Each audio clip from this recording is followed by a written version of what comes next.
जल्दी से आ जाइए, फिर करते हैं क्लास शुरू। काली रंग की कलम, पतली कलम कर ले, अलग से बनाए ध्यान से। टू टू टू टू बंद कर, साइलेंट कर। आ जाओ फटाफट से। फोन कर दिए हैं हमने साइलेंट। कल वाला टॉपिक ही टॉपिक है। राम राम जी सारे ने, मैं तारा साथी मोहित पुनिया बताम सारे का जॉब टारगेट यूट्यूब चैनल पर भाई तड़के मॉर्निंग की कोल्ड नेस में फिर तो स्वागत करो। तो सुना जा क्या अंतर है, आ जाओ फटाफट से।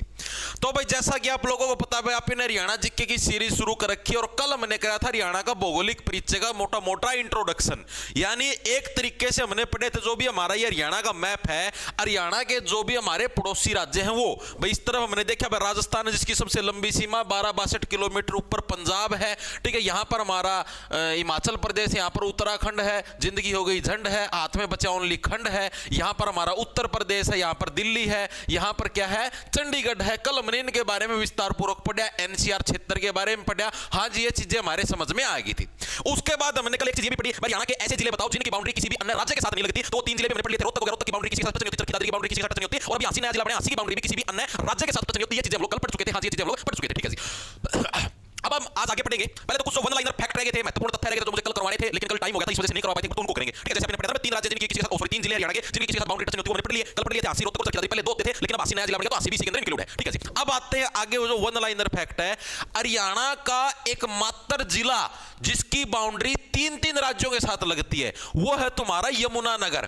ये जो यमुनानगर है इसकी बाउंड्री तुम्हारी हिमाचल प्रदेश के साथ भी लगती है, इसी यमुनानगर की बाउंड्री तुम्हारी उत्तराखंड के साथ भी लगती है, और इसी यमुनानगर की बाउंड्री तुम्हारी यूपी यानी उत्तर प्रदेश के साथ भी लगती है। तो एग्जामिनर ने प्रश्न पूछा हुआ 3 से 4 बार, ठीक है। हरियाणा का एकमात्र जिला जिसकी बाउंड्री क्या है, 3 राज्यों के साथ टच होती है। लिखेंगे सभी साथी। हरियाणा का, ठंड ज्यादा है यार, हाथ जमा काम करने बंद हो रहे।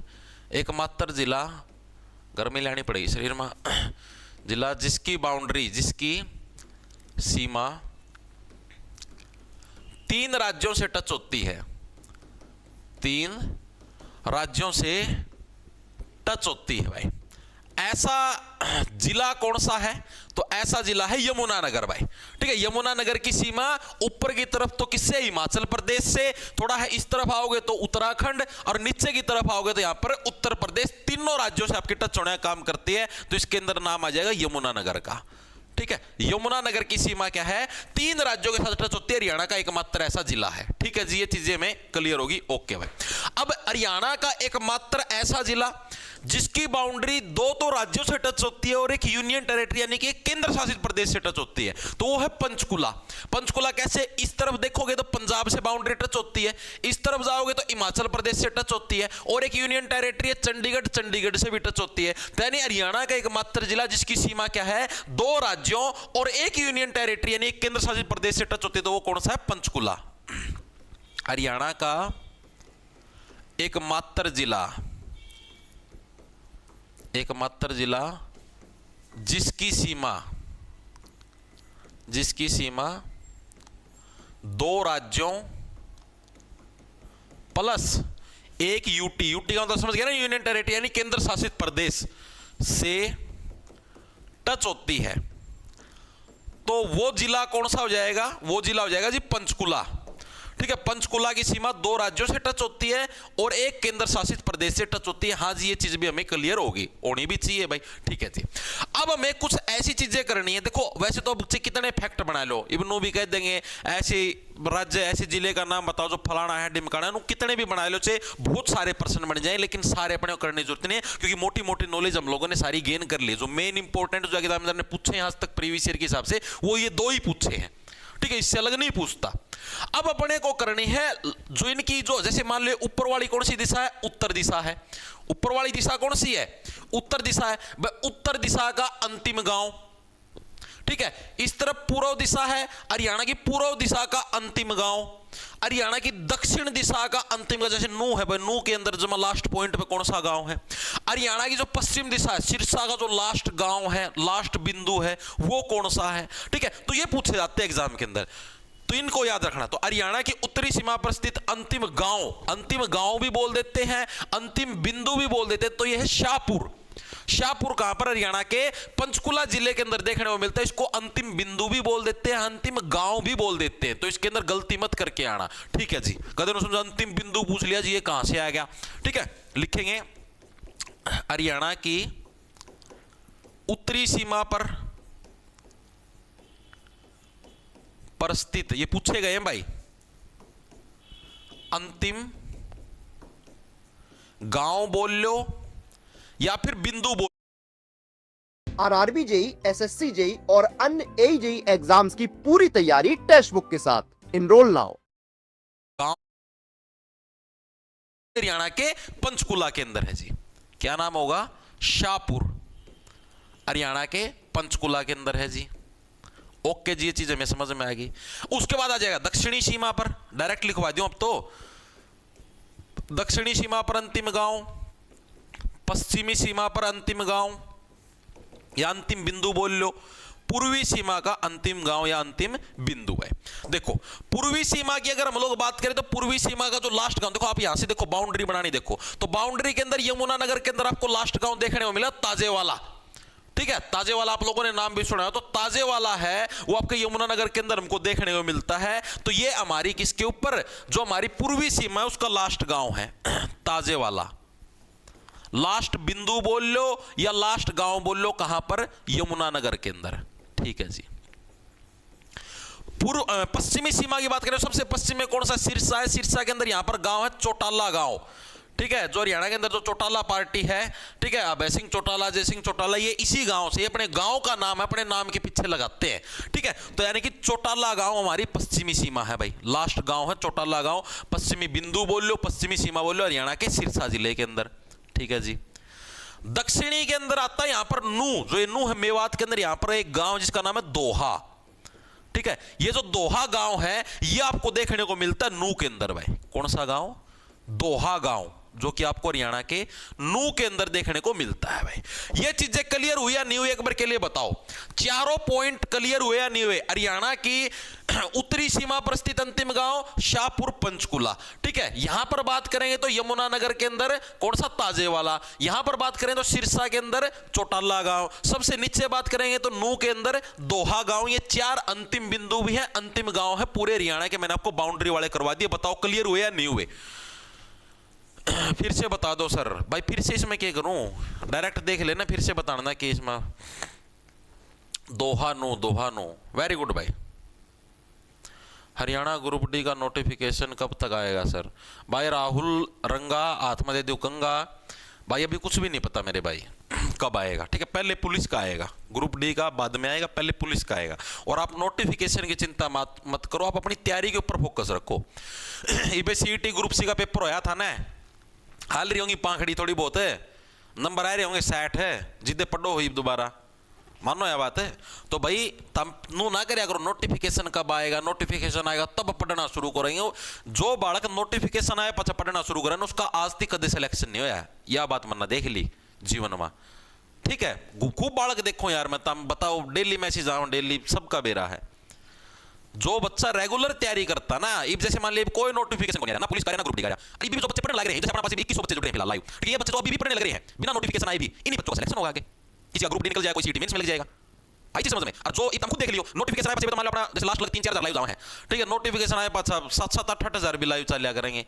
फिर वह जो भीड़ है ना, वह है सिर्फ हमारे वर्ग के व्यूज बनाने की, बस। उसका कोई नौकरी से कोई संबंध नहीं, ना वो नौकरी लग गए। पाछा वीडियो आप व्यूज भी देखियो 3-4 लाख व्यूज आया करेंगे पेपर का दौरा, वो सारी भीड़ है सिर्फ एग्जाम के अंदर दिखाने के लिए। सरकार की कमाई करवाना खत्म, हमारे बच्चे की कमाई करवाना खत्म, रोडवेज की कमाई करवाना खत्म, सबकी कमाई का जरिया हूं बस। पढ़ने वाले सारे यही है बस, ठीक है। जो वास्तव में पढ़ने वाले बच्चे हैं, जोर मार के हरियाणा के अंदर बताने लग रहा हूं 50 से 60 हजार, बाकी सारी भीड़। आधे तो है हमें पढ़ने जावा है लाइब्रेरी का, मैं किताब उठा ली, आज पढ़ लिए, 2 दिन जारी मार ली, आज फिर पढ़ लिए, फिर 3 दिन जारी मार ली, बार खड़े की चाह की सुचुस की मार ली। तो एक पढ़ने वाले बच्चों अलग है भाई, उनकी चीजें हुई क्लियर। आगे चलूं,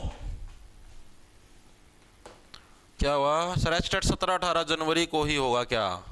हाँ भाई पूजा कुमारी, क्योंकि भाई क्या हुआ, विनय ने कहा सर 100 करते हैं इसलिए वो रुपए का वो है जींद, ठीक है जी। अब जींद की बाउंड्री पहले 7 जिलों के साथ टच होती थी, अब 80 बन गया बाउंड्री टच होती थी। हरियाणा का एकमात्र ऐसा जिला जिसकी बाउंड्री सबसे अधिक जिलों के साथ टच होती है वो है जींद, ठीक है जी। अब जींद की बाउंड्री पहले 7 जिलों के साथ टच होती थी, अब 80 बन गया, 80 के बाद अब 8 जिलों के साथ इसकी बाउंड्री टच होती है। कैथल के साथ होगी, करनाल के साथ होगी, पानीपत के साथ होगी, सोनीपत के साथ होगी, रोहतक के साथ होगी, आसी के साथ होगी, हिसार के साथ भी टच होने लग रही है और फतेहाबाद के साथ भी टच होने लग रही है। यानी 1 2 3 4 5 6 7 8, ठीक है। और 80 के गठन से पहले कितने, मात्र सिर्फ 7 जिलों के साथ इसकी बाउंड्री टच होती थी और 80 के गठन के बाद टोटल 8 जिलों के साथ इसकी बाउंड्री टच होती है भाई, ठीक है। तो यह चीज याद रखना बहुत इंपॉर्टेंट है, मतलब डाटा के अंदर कुछ नया चेंज होया है ये, ठीक है। तो हरियाणा के ठीक मध्य में स्थित जिला जिसे हरियाणा का हृदय भी कहते हैं वो कौन सा है, जींद जिला। हरियाणा के ठीक मध्य में स्थित जिला, इसको हरियाणा का हृदय भी कहते हैं भाई, हरियाणा हार्ट ऑफ हरियाणा, मध्य में स्थित जिला जिसे एचआर का हृदय भी कहते हैं, हरियाणा का हृदय या फिर इसको हार्ट ऑफ हरियाणा भी बोल देते हैं, हार्ट ऑफ एचआर भी बोलते हैं। तो वो कौन सा है, वो है आपका जींद जिला भाई, ठीक है जी। और जींद जिला कितने जिलों के साथ बाउंड्री टच करता है, ये करता है हरियाणा के 8 जिलों के साथ बाउंड्री टच, वर्तमान सिचुएशन के हिसाब से बता रहा हूं, ठीक है। एचआर के 8 जिलों के साथ बाउंड्री बनाता है, 8 जिलों से सीमा बनाता है भाई ये, ठीक है, जो कि सबसे अधिक है। हरियाणा में सबसे अधिक जिलों के साथ सीमा कौन बनाता है, जींद जिला, ठीक है। हरियाणा के हो गया रहा सीटी के मेंस के बैच पे कोई ऑफर है क्या भाई, फिलहाल तो नहीं है रवि, नए साल पे निकाल देंगे, ठीक है। जो कि क्या है, हरियाणा के 8 जिलों के साथ सीमा बनाता है, हरियाणा के सर्वाधिक जिले हो गए, ठीक है। हरियाणा के 8 जिलों के साथ सीमा बनाता है, सबसे अधिक यहां पर लिख दो ना, सबसे अधिक एचआर के 8 जिलों के साथ बाउंड्री बनाने का काम कौन करता है, जींद करता है। पहले कितने जिले थे, पहले 7 जिले थे, अब 80 नया बन गया, तो 80 बनने के बाद क्या है, आपके पास टोटल 8 जिले हो गए, ठीक है जी। सेकंड नंबर पर कौन सा जिला आता है जो कि सबसे अधिक जिलों के साथ बाउंड्री बनाता है, सेकंड नंबर पर आता है रोहतक भाई, ठीक है। दूसरे नंबर पर रोहतक आता है जो कि हरियाणा के 6 जिलों के साथ बाउंड्री बनाने का काम करता है, जो कि हरियाणा के 6 जिलों के साथ बाउंड्री बनाता है, 6 जिलों से सीमा बनाता है भाई, ठीक है। सेकंड नंबर पर रोहतक है, 2 याद रखने, एक जींद एक रोहतक। रोहतक का और देख लो कारोबार, देखो रोहतक का, देखो सोनीपत के साथ बाउंड्री, जींद के साथ बाउंड्री। अब यहां पर ये क्या नाम है, सीमिटो दिया रहा है, ये तो गलत काम करे भाई इतना, एक सेकंड को 80 को नहीं मिटाना था यार, बड़ी मुश्किल था तो बनया है, अतः मिटाना ला रहा, शर्म आओ तना, सॉरी भाई सॉरी। ये देखो भाई, अब एक नया ट्विस्ट यह है, पहले रोहतक की बाउंड्री हिसार के साथ टच होती थी, अब रोहतक की बाउंड्री हिसार के साथ टच नहीं होगी, अब रोहतक की बाउंड्री सिर्फ किसके साथ टच होगी, अब रोहतक की बाउंड्री सिर्फ 80 के साथ टच होगी भाई, ठीक है।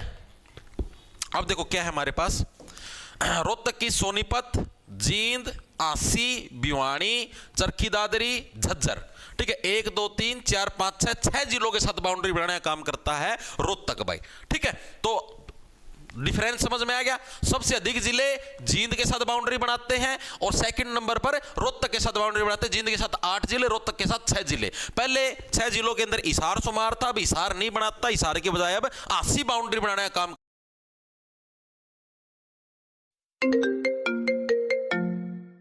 नरेश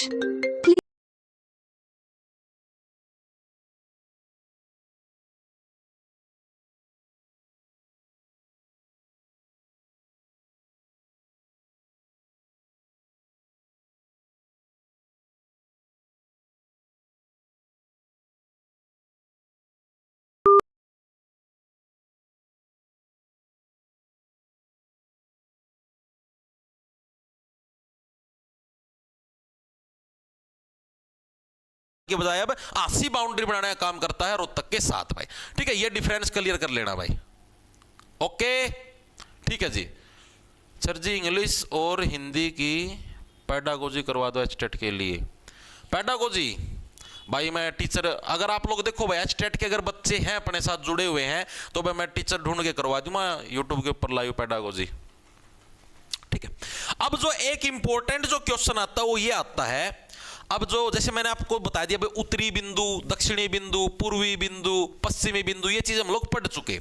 अब जो एक नया ट्विस्ट आता है भाई, हरियाणा का एकमात्र ऐसा कस्बा, ये तो गांव है, एक ऐसा कस्बा जो कि तीन ओर से राजस्थान से घिरा हुआ है, तो उसका नाम है फिरोजपुर जिरका। और ये भी कहां पर, यहीं पर नू के अंदर देखने को मिलता है। ये कस्बा एक तीनों ओर से ऐसे राजस्थान से घिरा हुआ है, ठीक है। गांव अलग होता, कस्बा अलग है, छोटा सा कस्बा है, ठीक है। तो लिखेंगे सभी साथी, पूछा जाता है ये हरियाणा का एकमात्र कस्बा,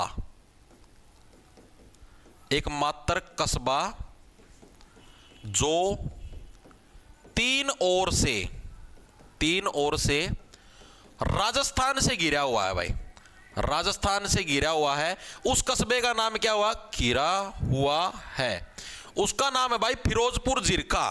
क्या नाम है, फिरोजपुर जिरका, इसका नाम है फिरोजपुर जिरका, ठीक है। और कहां पर हमको देखने को मिलता है, यह मैं हरियाणा के नू जिले के अंदर देखने को मिलता है। इसको याद कैसे रखोगे, देखो भाई फिरोज नाम का कोई व्यक्ति है, ठीक है। फिरोज एक मुस्लिम नाम है। इस तरीके से मुस्लिम व्यक्ति से क्या है, हमारी सभी महिलाएं मुंह ढक लेती हैं, ठीक है भाई, उसको अपना मुंह नहीं दिखाते, नहीं तीनों ओर से है, सभी ने मुंह ढक लिया, इस तरीके से याद रख लो, ठीक है। यानी फिरोजपुर जिरका से क्या है, तीनों ओर से क्या हमने मुंह ढकने का काम किया, राजस्थान से मतलब तीनों ओर से घिरा हुआ फिरोजपुर जिरका कस्बा है नू जिले के अंदर भाई, ठीक है। इस ट्रिक से इसको याद रख लेना। चीजें क्लियर हुई या नहीं हुई, दिमाग के अंदर घुसी या नहीं घुसी, हाँ जी घुसी। अब कल मैंने आप लोगों को बताए थे अलग अलग जिले, अलग अलग राज्य जो हरियाणा के साथ बाउंड्री बनाते हैं। जैसे हमने यहां पर देखा, ये राजस्थान था, यहां पर पंजाब था, ठीक है, यहां पर ऊपर हमारे पास हिमाचल प्रदेश था, और यहां पर एक उत्तराखंड भी था। और मैंने एक चीज बोली थी कि उत्तराखंड है, उसकी हरियाणा के साथ सबसे छोटी बाउंड्री टच होती है, मात्र 11 किलोमीटर की। कल बताई थी, प्रश्न पूछा हरियाणा के साथ सबसे छोटी सीमा कौन सा राज्य बनाता है, उत्तराखंड बनाता है, मात्र 11 किलोमीटर की। ये चीज हम लोग कल पढ़ चुके, ठीक है जी। लेकिन ये जो उत्तराखंड जो बाउंड्री बनाता है ना, ये सारी जलीय सीमा है। जलीय का मतलब समझते हो, क्योंकि देखो यमुनानगर के पास से क्या है, यमुना नदी ऐसे ऐसे बाउंड्री बनाने का काम करती है हरियाणा के अंदर, ऐसे ऐसे यमुना नदी, ठीक है। अब ये जो यमुना नदी है ना, ये एक बॉर्डर का काम करती है यमुनानगर और उत्तराखंड के बीच में, यूके के बीच में, ठीक है। तो आपसे एग्जामिनर ये प्रश्न पूछता है कि हरियाणा का एकमात्र भारत का एकमात्र राज्य है जो कि हरियाणा के साथ पूर्णतः जलीय सीमा बनाता है। जलीय स्थलीय का मतलब समझ गए ना, स्थलीय का मतलब है धरती से धरती भिड़ा है, ठीक है। आड़ा है तारा धरती, और ये जो कर मान लो हरियाणा की धरती और उत्तराखंड की धरती के बीच में पानी की बाउंड्री है भाई, बीच में यानी कि यमुना नदी गुजरती है। तो ये प्रश्न पूछता है एग्जामिनर, भारत का एकमात्र राज्य है जो कि हरियाणा के साथ जलीय सीमा बनाता है।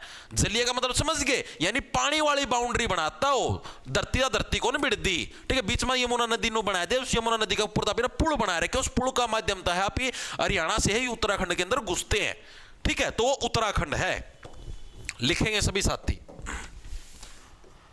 HR का HR नहीं,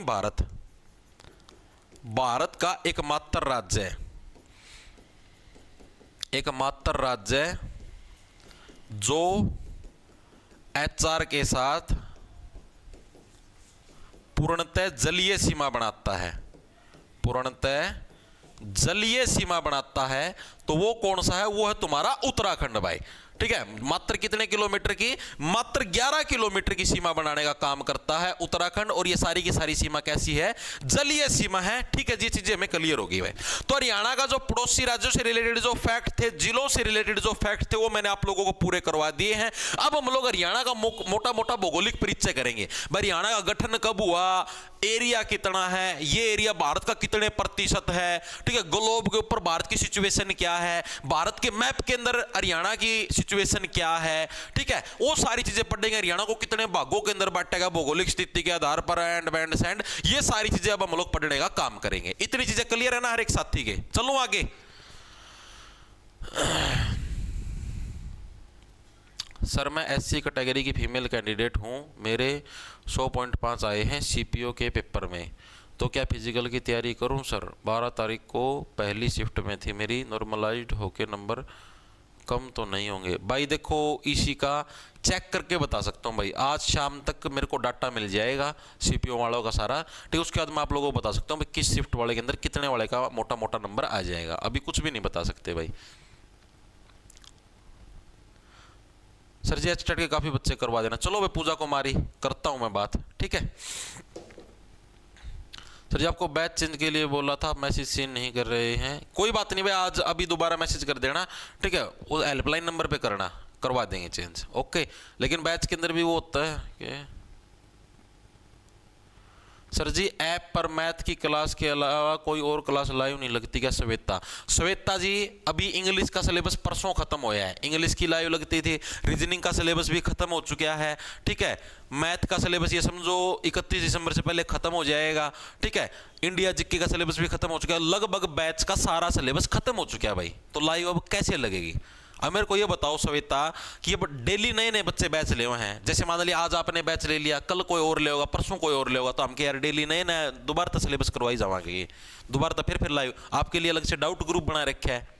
आप डाउट ग्रुप में मैसेज करो, क्लास देखो, आपको कोई चीज़ नहीं आती डाउट ग्रुप में मैसेज करो, ठीक है। अब यार इंडिया जी का सिलेबस पूरा हो लिया, अगस्त में शुरू कराया था, पूरा हो लिया सारा, ठीक है। ये भाई बैच अगस्त का शुरू हो रहा है, वो 3 अगस्त से बैच स्टार्ट कराया था, तो सिलेबस पूरा हो लिया भाई, उसने बार बार थोड़ी ना करवावांगे, मानो यह बात है। अब डेली नए बालक लेवा हैं, अब डेली दोबारा थोड़ी ना शुरू करवाऊंगा मैं। रीजनिंग का भी पूरा हो लिया, इंग्लिश का अभी परसों खत्म होया, last topic subject verb agreement करवाया है सर ने। अब इंग्लिश की भी लाइव क्लास लगनी बंद होगी, तब को इंग्लिश की भी नहीं लगती जी।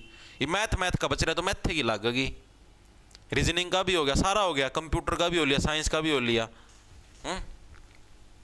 अब तभी तो मैंने मेंटरशिप स्टार्ट कर रखी है। मेंटरशिप का मतलब क्या होता है? मेंटरशिप का मतलब ये है बट डेली सुबह आपको सिंपल सा है, ठीक है। अब जैसे हिंदी है, हिंदी का सिलेबस वैसे तो हो चुका है। पहली चीज तो हरियाणा का गठन कब हुआ था, पहली मोटी सी चीज है, सीधी सी बात है, हरियाणा गठन कब हुआ था सभी को पता, मेरे हिसाब से A to Z सभी बच्चों को। 1 नवंबर 1966 को क्या है, हरियाणा का गठन हुआ था। कब हुआ था? 1 नवंबर 1966 को हरियाणा का गठन हुआ था। हाँ जी, इस चीज का हमको पता है, ये है हरियाणा का भौगोलिक परिचय का मोटा सा इंट्रोडक्शन, ठीक है। इसके अंदर ना तो कुछ याद करवाने की जरूरत ना कुछ, और सभी को पता है 1 नवंबर 1966 को हरियाणा पूरे देश के अंदर छा गया था। 66 का मतलब छा गया था पूरे देश के अंदर भाई, ठीक है। हरियाणा का गठन हुआ किससे अलग करके हुआ था? जो पंजाब है, पंजाब से अलग करके भाई, ठीक है। पंजाब से अलग करके 17वें राज्य के रूप में हरियाणा गठन हुआ था। 17वें राज्य के रूप में गठन पूछा जाता है ये प्रश्न, ठीक है। हरियाणा का गठन जब हुआ था तो हरियाणा है देश का कौन सा राज्य बना था? 17वें नंबर का राज्य बना था, यानी इससे पहले 16 राज्य थे भारत के अंदर, ठीक है। और जब हरियाणा गठन होता, हरियाणा पंजाब से अलग करके 17वें राज्य के रूप में इसका गठन किया गया। अब आप जब भारत का मैप देखोगे तो भारत के मैप के अंदर आप देखोगे जैसे ये था पूरा पंजाब, जैसे मान लिया भाई ये पूरा पंजाब था, ठीक है। तो पंजाब का जो ये वाला हिस्सा है ना, ये वाला हिस्सा, ये वाला जो हिस्सा है, ठीक है, जिसको बोलते पूर्वी पंजाब, पूर्वी पंजाब। अरे जैसे पूर्वी पंजाब का तो समझ गए, अब पंजाब का ये वाला हिस्सा हुआ, इसको पश्चिम बोलेंगे। भारत का मैप दिमाग में रखा करो तो ये पश्चिम वाला हो जाएगा। ऊपर की तरफ नॉर्थ पंजाब है, नीचे की तरफ साउथ पंजाब है, इस तरफ जाओगे तो पूर्वी पंजाब है। तो पंजाब का जो पूर्व वाला जो भाग था ना, इसको अलग करके हरियाणा का गठन किया गया है। यानी पंजाब के 2 हिस्से बना दिए भाई, एक तरफ जो पश्चिम वाला भाग हो तो बन गया पंजाब, और जो पूर्व वाला भाग है इसको बना दिया हमने हरियाणा। तो आपसे एग्जाम के अंदर पूछा जाता है कि जब पंजाब से जो अलग किया गया हरियाणा, वो पंजाब का कौन सा हिस्सा था? पश्चिमी हिस्सा था या पूर्वी हिस्सा था? तो हरियाणा का गठन क्या है? पूर्वी पंजाब को अलग करके किया गया है, यानी जो पूर्वी पंजाब जो था हिस्सा, ठीक है, उसको हरियाणा बना दिया गया एक तरीके से। चीजें समझ में आ गई, ठीक है। इस चीज को थोड़ा समझा करो, दिमाग के अंदर भारत का मैप लगाया करो, ठीक है, उससे आपको चीजें और अच्छे समझ में आएंगी। तो कैसे गठन हुआ मैंने आपको बताया, पंजाब के पूर्वी हिस्से को अलग करके इसका गठन किया गया था। पंजाब के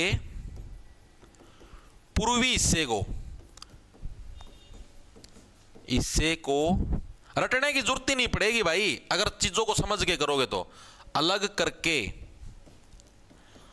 करके गठन किया गया था। Shop top sarees and get up to 25% off on your first order on Meesho. Download now. चीज़ समझाने लगे रहे तो रटने की जरूरत है को नहीं। रटने की जरूरत, ऐसा जो डाटा है इसको रटने की जरूरत पड़ती है। 17वां राज्य था, इसको रटने की जरूरत पड़ेगी। ठीक है, तो यानी कि ये कैसे 17वें का मतलब हरियाणा को बहुत ज्यादा सताया गया, 17 का मतलब सताना, तब जाके क्या हरियाणा का गठन किया गया 17वें राज्य के रूप में। ठीक है, पूर्वी पंजाब जो हिस्सा था उसको अलग करके। ठीक है जी, कौन सा संविधान संशोधन हुआ जब इसका गठन हुआ? तो ये आपका 18वां संविधान संशोधन था। 17वां राज्य, संविधान संशोधन 18वां। ठीक है, 18वां संविधान संशोधन कब हुआ? साल 1966 के अंदर 18वां संविधान संशोधन 1966 के तहत क्या है आपका हरियाणा का गठन हुआ एज ए 17वां राज्य। ठीक है, 18वां संविधान संशोधन, 17वां आपका राज्य, इसके रूप में इसका गठन हुआ। हाँ जी, ये चीजें हमको क्लियर होगी, दिमाग के अंदर घुस गई। ठीक है जी, अब मैंने आप लोगों को ये चीज कल भी पढ़ाई थी कि हरियाणा का क्षेत्रफल कितना है, हरियाणा का एरिया कितना है, सभी को पता है कितना। क्या ट्रिक बताई थी भाई? 2 लिखो, 2 लिखो, इसका डबल कर दो 4, इसका डबल कर दो 4, बीच में लगा दो 1, 44,212 वर्ग किलोमीटर। कल बताया था, डायरेक्ट भी याद रख लो, जिसके डायरेक्ट याद नहीं तो इस तरीके से 44,212 वर्ग किलोमीटर क्या है हरियाणा का एरिया है। लेकिन अब एग्जामिनर ने जैसे अब की बार जो सीईटी का ग्रुप सी का जो प्री वाला पेपर था उसके अंदर यह प्रश्न पूछा था भाई हरियाणा का क्षेत्रफल है भारत के क्षेत्रफल का कितने प्रतिशत है परसेंटेज के हिसाब से? तो भारत का जो पूरे भारत का जो एरिया है, पूरे भारत के एरिया का मात्र 1.34% है हरियाणा, 1% समझ लो बस। ठीक है, तो यानी कि वर्ग किलोमीटर है जो कि भारत के क्षेत्रफल का, भारत के एरिया का, एरिया मतलब क्षेत्रफल हो गया, एरिया का 1.34% है। 1.34% ये पूछा गया था भाई। ठीक है, तो इस चीज को दिमाग के अंदर सेट रखना। क्या चीज बोल ली मैंने? हरियाणा का जो एरिया है वो कितना है? 44,212 वर्ग किलोमीटर, जो कि भारत के एरिया का कितना है? 1.34% है भाई। पूछा गया था ये प्रश्न, तभी मैं आपको करवाने लग रहा हूं। ठीक है जी, अब ये जो हरियाणा की जो आकृति है, आप ये मैप के अंदर देखने लग रहे हो हरियाणा। ठीक है, इसकी शेप कैसी है? इसकी शेप है कैसी? जैसे एक तो ये क्या बन गया, जैसे मान लो एक ऐसे बन गया, एक ऐसे बन गया, एक ऐसे बन गया और एक ऐसे बन गया। ये ऐसी ऐसी क्या शेप बनेगी? रेक्टेंगल टाइप बन गया। रेक्टेंगल क्या बोले? चतुर्भुज बोल लेंगे। ठीक है, लेकिन चतुर्भुज की जो सारी भुजाएं वो एक जैसी नहीं है, विषम बाहु। विषम बाहु का मतलब भाई ओड, भाई सारी समान नहीं है। देखो, एक तो समबाहु, समबाहु का मतलब जिसकी सारी भुजाएं समान हो, विषम बाहु का मतलब जिसकी सारी भुजाएं समान ना हो। तो इसकी शेप कैसी है? विषम बाहु चतुर्भुज की तरह। ठीक है, तो हरियाणा की शेप पूछ ले तो कैसे बताओ, क्या बताओगे? हरियाणा की जो आकृति है, आकृति कैसी है? विषम बाहु चतुर्भुज की तरह। विषम बाहु चतुर्भुज की तरह क्या है? चतुर्भुज, चतुर्भुज ये क्या है? इसकी आकृति है। ठीक है जी, आकृति भी हमको क्लियर होगी। ठीक है जी, चतुर्भुज में छोटी यू की आ जाएगी शायद, देख लियो मात्रा, या चतुर्भुज छोटी आ होगी इसमें। ठीक है, आकृति कैसे? विषम बाहु चतुर्भुज। ठीक है जी, अब हम लोग देखते हैं इसकी ग्लोब के ऊपर लोकेशन क्या है। अब पहले तो ग्लोब के ऊपर लोकेशन के लिए आपको यहां पर ग्लोब बनाना पड़ेगा। ग्लोब बनाता हूं मैं तुम्हारा, तुमको मतलब अच्छे से विस्तार पूर्वक समझाऊंगा, टेंशन ना लो। अगला पन्ना पर समझा दूं, अगले पन्ने के ऊपर आओ। देखो, ये हो गया हमारे पास ग्लोब। ठीक है जी, ग्लोब हो गया ये। अब ग्लोब के ऊपर 2 लाइनें होती हैं, 2 टाइप की। एक तो तीये वाली लाइन है, एक सेकंड रुको।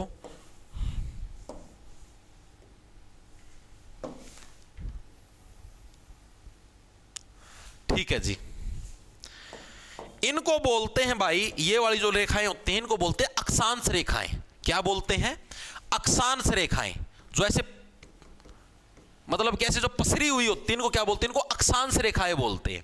ठीक है, अक्षांश जैसे आपने ज्योग्राफी के अंदर मैंने जब भूगोल पढ़ाया था, इंडिया जीके के अंदर देख लेना, उसके अंदर विस्तार पूर्वक समझा रखे टॉपिक अच्छे से। ठीक है, यहां पर 2 बिंदु होते हैं, ऊपर वाले को बोलते हैं नॉर्थ पोल, नॉर्थ पोल यानी कि उत्तरी ध्रुव, हिंदी में बोलोगे तो उत्तरी ध्रुव, उत्तरी ध्रुव। पोल को बोलते हैं हिंदी में ध्रुव। और ये होता हमारे पास साउथ पोल, जिसको बोलते हैं दक्षिणी ध्रुव, दक्षिणी ध्रुव। ठीक है जी, अब जो अपना भारत है ना, भारत ये जो बीच वाली जो लाइन होगी, ठीक है, ये होगी अक्षांश रेखा। ठीक है जी, अब यहां पर जो रेखाएं होती हैं, अब जैसे कुछ दूरी पर रेखाएं होती हैं अलग अलग। जैसे मान लिया ये जो दूरी है, यहां पर एक रेखा हो जाएगी, एक सेकंड रुको, जैसे ठीक ठीक है, इसको बोलते हैं कर्क रेखा। कर्क रेखा थोड़ा इस तरफ लिख दूं ताकि अभी भारत का मैप भी बनाऊंगा। ये होगी तुम्हारे पास कर्क रेखा, ठीक है जी, जिसको बोलते हैं ट्रॉपिक ऑफ कैंसर। ठीक है, नीचे वाली जो लाइन होगी, अरे नीचे वाली जो लाइन होगी इसको बोलेंगे मकर रेखा। क्या बोलेंगे? मकर रेखा। इंग्लिश में बोलते हैं ट्रॉपिक ऑफ कैप्रिकॉर्न, मकर रेखा। अब जो अपना भारत है ना ग्लोब के ऊपर, अपना भारत है यहां पर, यानी कर्क रेखा हमारे भारत के बिल्कुल बीचों बीच से गुजरती है। ये अपना भारत है ग्लोब के ऊपर, ठीक है जी। अब एक लाइन आती है ऊपर से नीचे ऐसे,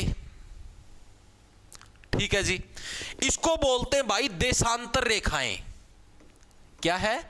देशांतर रेखा। ये भी हमारे दो हिस्से हो गए। अगर इस तरफ जाओगे तो ये तो बढ़ गया तुम्हारे पास पूर्वी देशांतर, पूर्व दिशा इसी तरफ होगी, और इस तरफ आओगे तो ये क्या बढ़ गया तुम्हारे पास? पश्चिमी देशांतर, पश्चिमी देशांतर। अब हरियाणा की सिचुएशन देखो आप।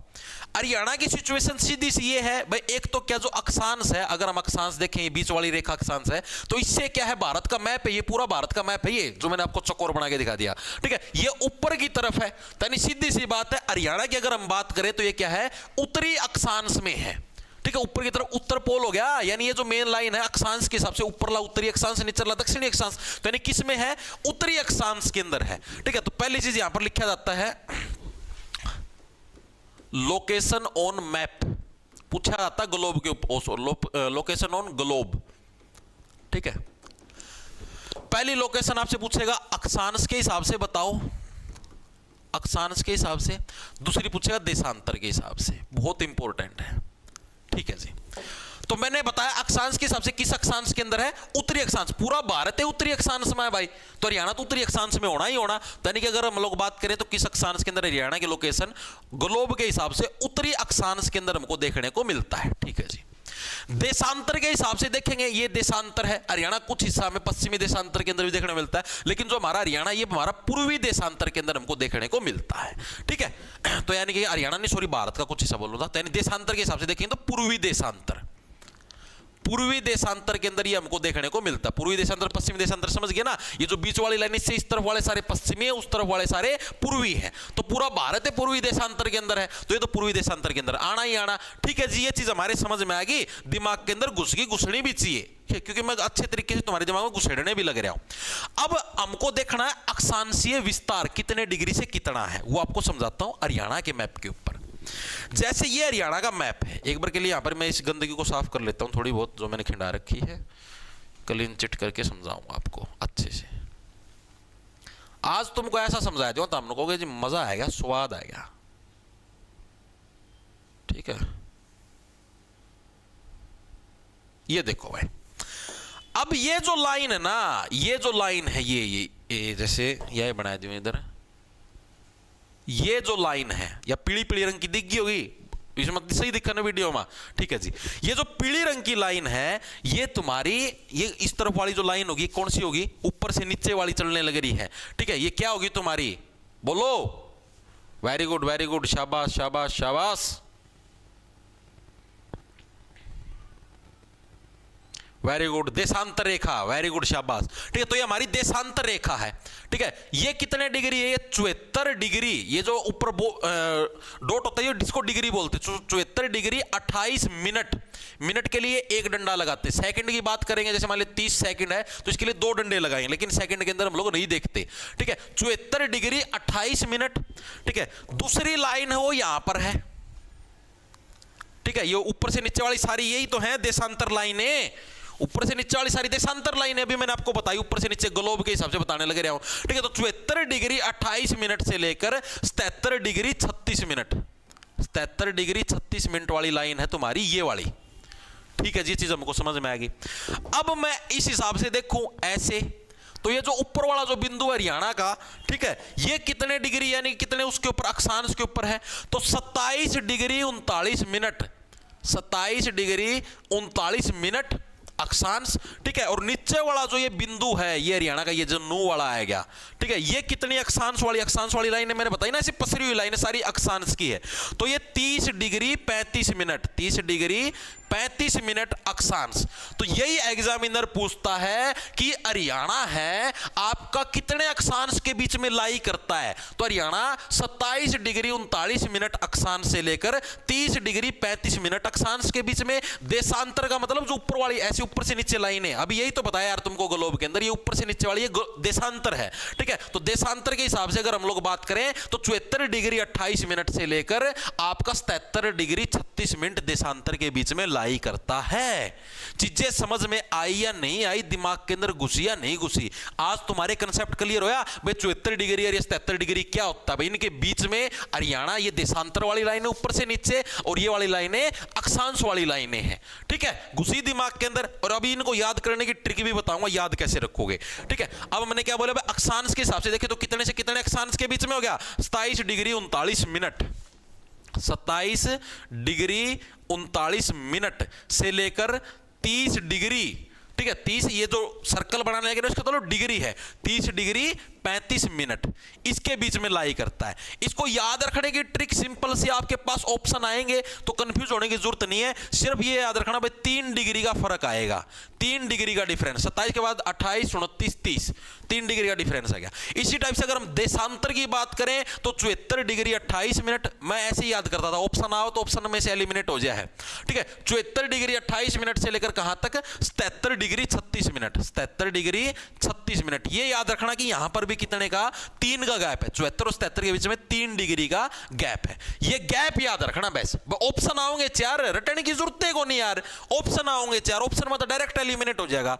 ऑप्शन का मैं सिर्फ नू देखना है भाई जिसका में 3 डिग्री का गैप है, 27 ना याद रखियो और 74 ना याद रखियो, बस 27 74, ठीक है। 27 में 3 जोड़ना है 30 डिग्री बन जाएगा, 74 में 3 जोड़ना है 77 डिग्री बन जाएगा। ऑप्शन मतलब ऑटोमेटिक दिमाग में सेट, मेरा तो नू ही रहा करे भाई, ठीक है। मैं तो नू देखा अगर ऑप्शन आ गए, ऑप्शन में देख लिया 27 डिग्री में 3 डिग्री का गैप याद रखो, दोनों में 3 डिग्री का गैप है, ठीक है। आड़े 30 बन जाएगा, आड़े 77 बन जाएगा, डायरेक्ट ऑप्शन मारो टक देसी, ठीक, ठीक है। क्या हुआ सर जी, कर्क रेखा किसने खींची थी, के मेरा भाई कौन था? पहले वाले सारे लेक्चर आपको बैच के अंदर मिलेंगे भाई, क्लियर होगी भाई हर एक साथी के। बहुत बड़े 75 मिनट, क्या है 75 मिनट भाई, 75 मिनट क्या है मेरे भाई, 30 डिग्री 75 मिनट कहने लग रहे हो क्या? किधर है, इधर ये 35 मिनट की जगह 75 मिनट आए भाई। हर एक बुक के अंदर हर एक जगह अलग अलग लिख रखा है यार, ठीक है। हर एक बुक में हर एक जगह अलग अलग लिख रखा है, कितने 30 डिग्री 35 मिनट है, कितने 30 डिग्री 75 मिनट है, ठीक है। वो आपकी मर्जी, कुछ भी मान लो, कोई दिक्कत नहीं। पेपर के अंदर इतना डीप नहीं पूछता भाई, पेपर के अंदर सिर्फ ये पूछेगा हाँ भाई कौन सा ऑप्शन देखना था, हमारा टिक मारना है। कोई इतनू कौन दे 35 दे दिया 75 दे दिया, नू कौन दे हुआ है 75 है तो भाई मैं कर दूंगा, ठीक है, बल्ले मैं चेक कर लेता हूँ भाई फोन के अंदर।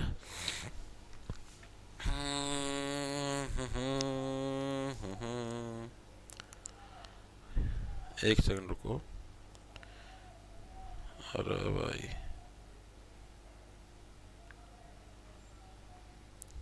27, अब बोलो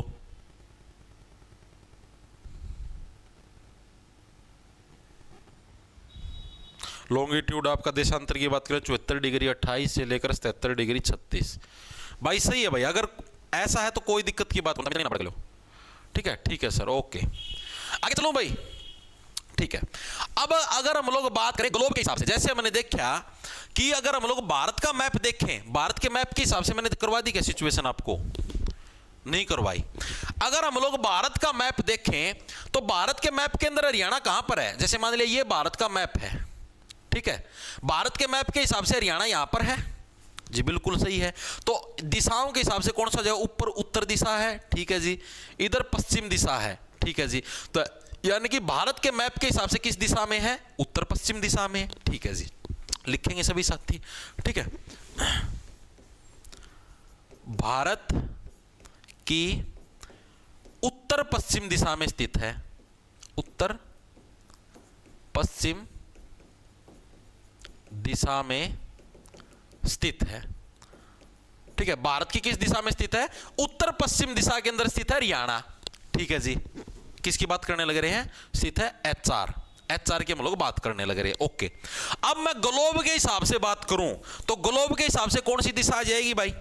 ग्लोब के हिसाब से अगर अभी बात करें, ग्लोब के हिसाब से नॉर्थ दिशा, ऊपर वाली ऐसी नॉर्थ है, इधर वाली ये हमारी कौन सी होगी भाई? मतलब कि ये बीच वाला पॉइंट है, बीच वाला पॉइंट ये है। ठीक है, ऊपर नॉर्थ, इस तरफ पूर्व है। तो यानी ग्लोब के हिसाब से तो हरियाणा यहां पर है, ये रहा, ये हरियाणा है। ठीक है, तो इसके हिसाब से कौन सी? ग्लोब के हिसाब से उत्तर पूर्व दिशा, ऊपर की तरफ उत्तर है, इस तरफ पूर्व है, इन दोनों के ऐसे बीच से गुजरने लग रहा है। तो ग्लोब के हिसाब से अगर हम लोग बात करें तो उत्तर पूर्व दिशा। यानी कि अगर एग्जामिनर पूछ ले कि ग्लोब के हिसाब से हरियाणा की स्थिति, ग्लोब के हिसाब से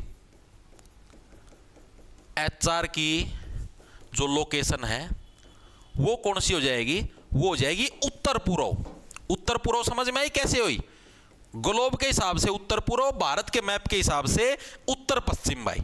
ठीक है, ये क्लियर हुई? इसके अंदर किसी साथी को कोई डाउट हो, कोई भड़क हो, कोई भी डाउट हो तो आप मेरे को बता सकते हो। हाँ जी, इतना सिस्टम हमको समझ में आया या नहीं आया, एक बार के लिए बताओ। हाँ, इतनी चीजें हर एक साथी क्लियर है ना? उत्तरी अक्षांश, देशांतर, ये समझ में आया? हरियाणा की लोकेशन अक्षांश के हिसाब से उत्तरी अक्षांश में, देशांतर के हिसाब से पूर्वी देशांतर में है। कितने से कितने अक्षांश के बीच में? 27 डिग्री 39 मिनट से लेकर 30 डिग्री 35 मिनट अक्षांश के बीच में है। ठीक है, यहाँ पर 74 डिग्री 28 मिनट से लेकर 77 डिग्री 36 मिनट पूर्वी देशांतर के बीच में है। ठीक है, देशांतर को इंग्लिश में लॉन्गिट्यूड बोल देते हैं, अक्षांश को इंग्लिश में लैटिट्यूड बोल देते हैं। ठीक है, 74 डिग्री 28 73 डिग्री 36 हरियाणा पुलिस 2021 में आया था। विषम राजपूत आया था भाई, मैं तो कहने लगे रहा हूं, पूछे जाऊं भाई ये। ठीक, तभी तो बोलिया मैंने आप लोगों को। ओके, क्लियर है ना? क्लियर तो मैं आगे चलूं भाई। ठीक है जी, बहुत बढ़िया, वेरी गुड भाई। अब अगर मैं जैसे हरियाणा के क्षेत्रफल की बात करूं तो क्षेत्रफल हमने देखा था 44,212, जो कि भारत के एरिया का लगभग 1.34% है। ठीक है जी, ये चीज हमको समझ में आ गई। अब जो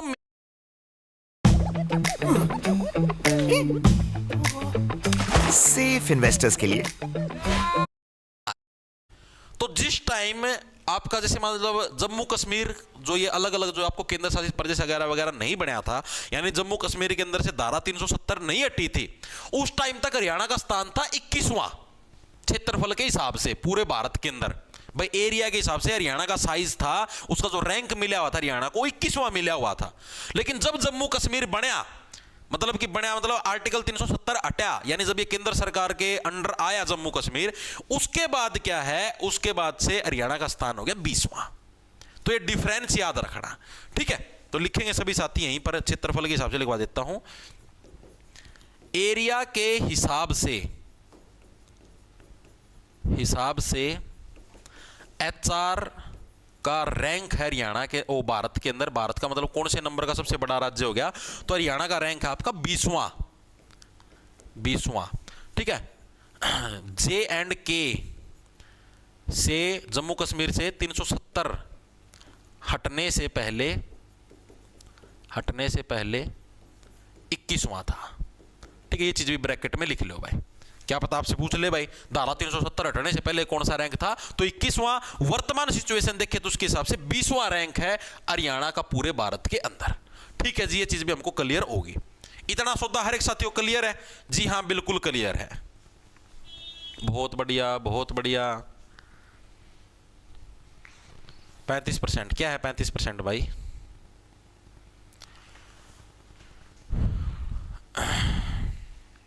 ओके ओके, ठीक है। अरे हर एक बुक के अंदर अलग अलग है भाई ये। ठीक है, कहीं 30 डिग्री 55 मिला, कहीं 75 मिलेगा। ये लड़ाई का विषय को नहीं यार। एग्जामिनर को नहीं भाई आड़े के हरियाणा के एग्जामिनर इतने तकड़े बतामनाड़े 39 की जगह 30 दे देंगे यार, 35 की जगह 75 नहीं, इतने को नहीं भाई। पेपर का मैं ऑप्शन भी नू देंगे 27 डिग्री 39 है ना, तो अगर ऑप्शन धारती 30 से मिला 27 वाला ऑप्शन एक मिलेगा तार लग। इतने को नहीं आड़े के भाई होशियार, तो इतनी बड़क पाड़ो है ना यार, तो अपना हरियाणा जीके का मास्टर थोड़ी ना बनना है। पेपर का में कोई 1% आवर के बेरा ना भी आओ पर्सन, 25% आने हरियाणा जीके के, उसमें तो 1% के बेरा ना भी आओ, इतनी बड़क पाड़न लगे रहे हैं। थोड़ा सोचा करो दिमाग में। अरे कुछ अगर ऐसा आ भी गया होगा तो सबका गलत होगा जो होगा तो, ठीक है। तो इतनी भड़कना पड़ो यार। ऑप्शन आड़ा नु आओगे 27 आ गया, नहीं एक ऑप्शन में तो दूसरे ऑप्शन में 27 दिखा भी को नहीं, सीधा ऑप्शन देख दे टिक्का लाएगा जे हाँ भाई 27 डिग्री वाला ये है, ठीक है। और मान लिया 27 सारे में दे भी दिया तो दूसरे में आड़े नु कौन दे भाई आड़े आड़े 30 दे दिया, अगला में 35 दे दिया, अगला में 40 नु आओगा। तो खुद ना मेरा पाठ जब 3 डिग्री का अंतर बताया था भाई मास्टर ना, भाई ठोक दिया 3 डिग्री का अंतर ऐसा होता, इतने पूछता है कौन अगला, यो भी मना कई अगर ऐसी सिचुएशन हो भी जा तो आज लग कौन पूछे ऐसा कदे। इतनी भड़कना पड़ा करो यार, इतने छोटी सी बात पर लड़ाई लग जाए। एक जना 75 का, एक जना 55 का, एक जना 35 का है कि मैं इतनी भड़के ना पाड़ो यार, ठीक है। आगे चलो, अब हम लोग बात करते हैं हरियाणा का गठन किस समय हुआ, कैसे हुआ, उसके बारे में बात करते हैं। 2 टाइप के काल हमने एंशिएंट हिस्ट्री के अंदर पढ़े थे, याद करो। एक था मेसोजोइक काल, एक था सेनेजोइक काल। मेसोजोइक काल जिसको मध्य काल भी बोल देते हैं, जिस टाइम जैसे इंसानों का विकास होने लग रहा था, ऐसा माना जाता है कि मेसोजोइक काल के अंदर है हरियाणा अस्तित्व में आया था सबसे पहले। यानी भाई भारत के मैप के ऊपर कितने दिखा था कि हाँ भाई हरियाणा नाम की भी कोई चीज है। फिर जो तुम्हारा सेनेजोइक काल आया, यानी जब तीसरी पीढ़ी आई इंसानों की, ठीक है, उस टाइम क्या था हरियाणा के अंदर ये जो पर्वत बने थोड़े मोटे, जो अरावली के पर्वत आ गए, हरियाणा का कुछ हिस्सा का है, ठीक है, शिवालिक पर्वतमाला आएगी, या फिर हरियाणा का जो कुछ मैदानी भाग है, ये सारी चीजें ऐसा माना जाता है भाई नदी नाले जो भी हैं ये सारे सेनेजोइक काल के अंदर बने थे, ठीक है। पूछ सकता है भाई हरियाणा का अस्तित्व किस काल के अंदर आया, मेसोजोइक। नदी नाले जो पहाड़ हैं ये किस काल के अंदर बने, तो ये बने थे सेनेजोइक काल के अंदर। तो ये 2 काल याद रखना, लिखेंगे सभी साथी। हमारे पास 2 टाइप के काल हैं, एक मेसोजोइक काल, जोइक काल, एक तुम्हारे पास सेनेजोइक काल, सेनेजोइक काल, ठीक है जी। मेसोजोइक काल जिसको मध्य काल भी बोल देते हैं, इस समय क्या है हरियाणा मेनली अस्तित्व के अंदर आया, ठीक है। पहली बार उन्होंने दिखा हमें धरती पे ऐसा भी कोई ओसी का है, ठीक है। हरियाणा मेनली अस्तित्व में आया, अस्तित्व में आया, ठीक है जी।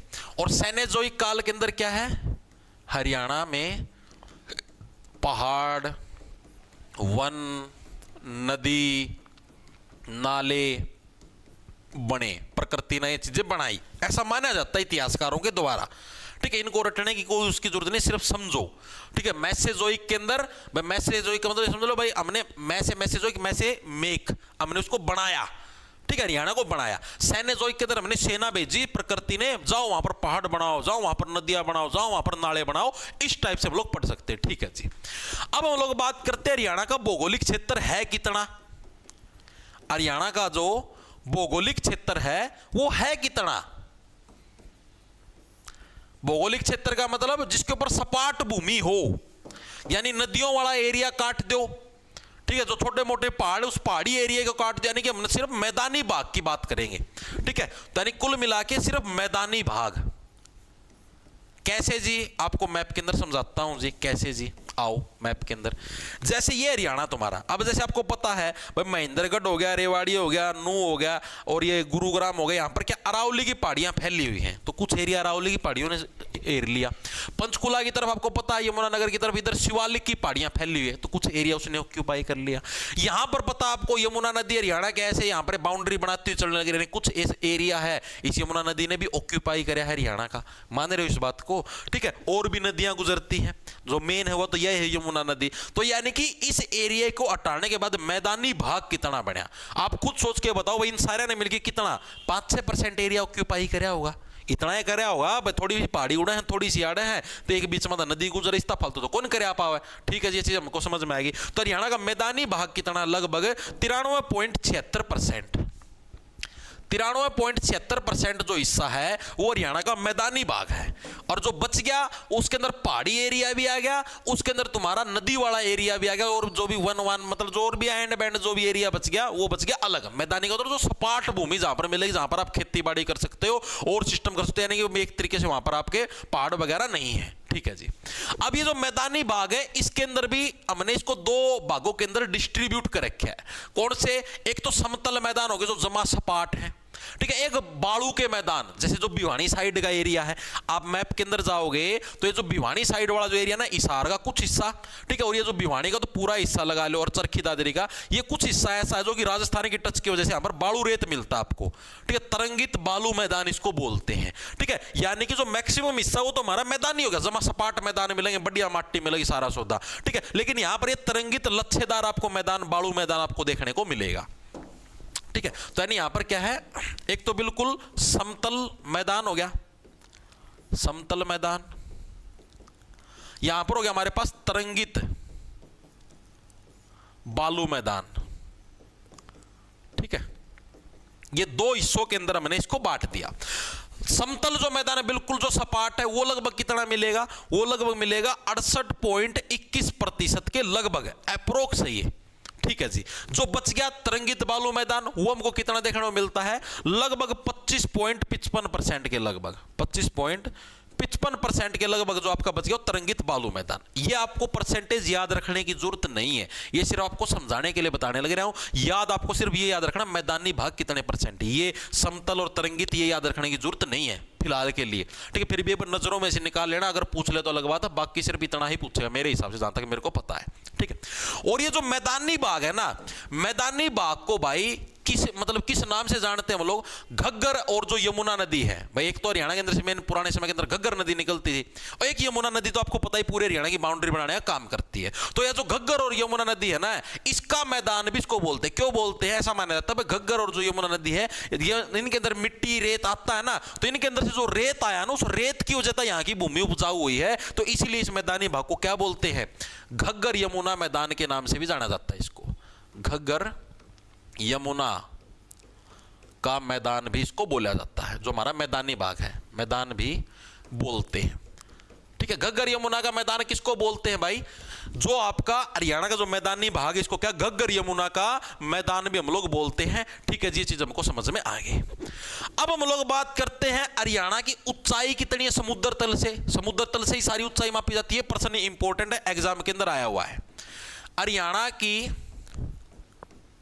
समुद्र तल से ऊंचाई कितनी है, समुद्र तल से ऊंचाई कितनी, ये बताओ भाई। ये सभी को पता होगा, मेरे हिसाब से हर एक साथी को पता होगा समुद्र तल से ऊंचाई कितनी है। दो फॉर्मेट के अंदर आपको बतानी है, एक तो मीटर के अंदर बताओ और एक फीट के अंदर बताओ, ठीक है। मीटर के अंदर कितने मीटर है हरियाणा की ऊंचाई समुद्र तल से, और फीट के अंदर कितनी है। 53 general category Haryana police constable में नाम आ जाएगा क्या, नहीं पता भाई। बांगर, खादर, जलोड मिट्टी, वो करवाऊंगा भाई मोहित पांचाल, थोड़ा सब्र रख मेरे भाई, सारी चीजें करवाऊंगा। हाँ, कल वो पंजाब और राजस्थान के थे 6-7, उसका मैं कंफर्म कर देता हूं। पंजाब के साथ आपके 6 ही जिले भाई, 7 नहीं है, ठीक है। पंजाब के 6 ही जिले हरियाणा के साथ बाउंड्री बनाते हैं। फाजिल का है, कई जने उसको मान लेते, कई जने उसको नहीं मानते, लेकिन अगर मैंने पूरा अच्छे तरीके से कहा, फाजिल का मतलब बाउंड्री टच नहीं करता हरियाणा के साथ, ठीक है। तो पंजाब के साथ 6 ही हैं, राजस्थान के साथ 8 है भाई। एक नया बन गया, मैं मान गया जयपुर के 2 टुकड़े करके एक नया बनाया, राजस्थान के साथ 8 है। जो आपको हैंडरिटन नोट्स मिलेंगे उसके अंदर वो चीज अपडेट होकर आपको मिल जाएगी, ठीक है। 700 700 700 वेरी गुड। 700 से 900 एक आधा साथी का 700 से 900, 700 से 900 वाला बिल्कुल सही है, वेरी गुड भाई। किसका है यो, क्या नाम है, विशाल जांडली। जांडली कौन सी था, छोटी जांडली एक बडली जांडली, दीपिका दातेन। 700 से 900, वेरी गुड भाई। देखो अगर मीटर की अंदर बात करें तो 700 से 900 मीटर की ऊंचाई है समुद्र तल से देखने मिलती है, पूछा गया प्रीवियस ईयर के अंदर, ठीक है। इंपॉर्टेंट मैं पहले बताने लग रहा हूं, प्रीवियस ईयर के अंदर पूछा गया 700 से 900 मीटर के अंदर बात करें तो 700 से 900 मीटर समुद्र तल से ऊंचाई है। अगर सॉरी फिट आओगी क्या, देखिए एक बार, मीटर फिट है, फिट है भैया, मीटर नहीं है, फिट है। 700 से 900 फिट की ऊंचाई है। रुक जाए, इसको पूरा नहीं ठीक करना पड़ेगा, यो निचला में लिख देंगे ना। 700 से 900 फीट समुद्र तल से ऊंचाई है, ठीक है। मीटर के अंदर बात करें तो 200 से 300 मीटर, ठीक है। डिफरेंस है ये, याद रखना, मीटर और फीट। जैसे मैं भी गलती करूं तो आप लोग मत करना, हाँ फिट है, ठीक है। 700 से 900 फीट 300 मीटर है सर, हाँ 300 वाली मीटर लिख दी भाई, हाँ फिट कर दिया भाई, HR 18 कर दिया फिट। ठीक है। 700 से 900 फीट आपकी ऊंचाई है हरियाणा की समुद्र तल से, ठीक है। और मीटर के अंदर बात करें तो 200 से 300 मीटर की ऊंचाई हमको देना। समुद्र तल कहां से मापा जाता है? जो अपना तमिलनाडु के अंदर चेन्नई है, चेन्नई से देखी जाती है चेन्नई से ऊंचाई कितनी हरियाणा की, तो फीटों के हिसाब से देखेंगे तो 700 से 900 फीट और मीटर के हिसाब से 200 से 300 मीटर की ऊंचाई हरियाणा की। ऐसे मतलब मिट्टी का हिसाब था देखा तो, ठीक है जी, ओके, हमको क्लियर होगी, चीजें दिमाग के अंदर घुस गई, ठीक है। अब हम लोग करेंगे हरियाणा का भौगोलिक विभाजन। यह भी दो टाइप से होता है, अलग अलग चीजें इसके अंदर पूछी जाती हैं। आओ, हरियाणा का भौगोलिक विभाजन। ये जो विभाजन है भाई, ये आपका मेनली दो तरीके से किया जाता है। एक तो हरियाणा सरकार का डाटा है, उसके हिसाब से हरियाणा सरकार है, उसने हरियाणा को 5 भागों के अंदर डिवाइड कर रखा है। 5 भाग कैसे जी? जैसे एक बना दिया शिवालिक का क्षेत्र बना दिया, एक तरंगित मैदान बना दिए, एक गिरिपादीय मैदान बना दिए, एक अरावली क्षेत्र बना दिया। इस टाइप से मतलब 5 भागों के अंदर हरियाणा को डिवाइड कर दिया। भाई ये हिस्सा, भाई शिवालिक का एरिया हो गया, ये मैदानी भाग हो गया, ये गिरिपादीय मैदान है, ये अरावली का क्षेत्र हो गया भाई नीचे वाला एरिया। इस हिसाब से हरियाणा को 5 भागों के अंदर बांटा है। फिर एक साइंटिस्ट साहब हैं, ठीक है, उन्होंने हरियाणा को 8 भागों के अंदर बांटने का काम किया है। तो इन भागों के बारे में हमको पढ़ना पड़ेगा, ठीक है, जो कि पूछा जाता है भाई हरियाणा सरकार के अनुसार हरियाणा को मतलब कितने भागों के अंदर बांटा गया? 5 भागों के अंदर, ठीक है। वो साइंटिस्ट के हिसाब से हरियाणा को कितने भागों के अंदर बांटा गया है? 8 भागों के अंदर, ठीक है।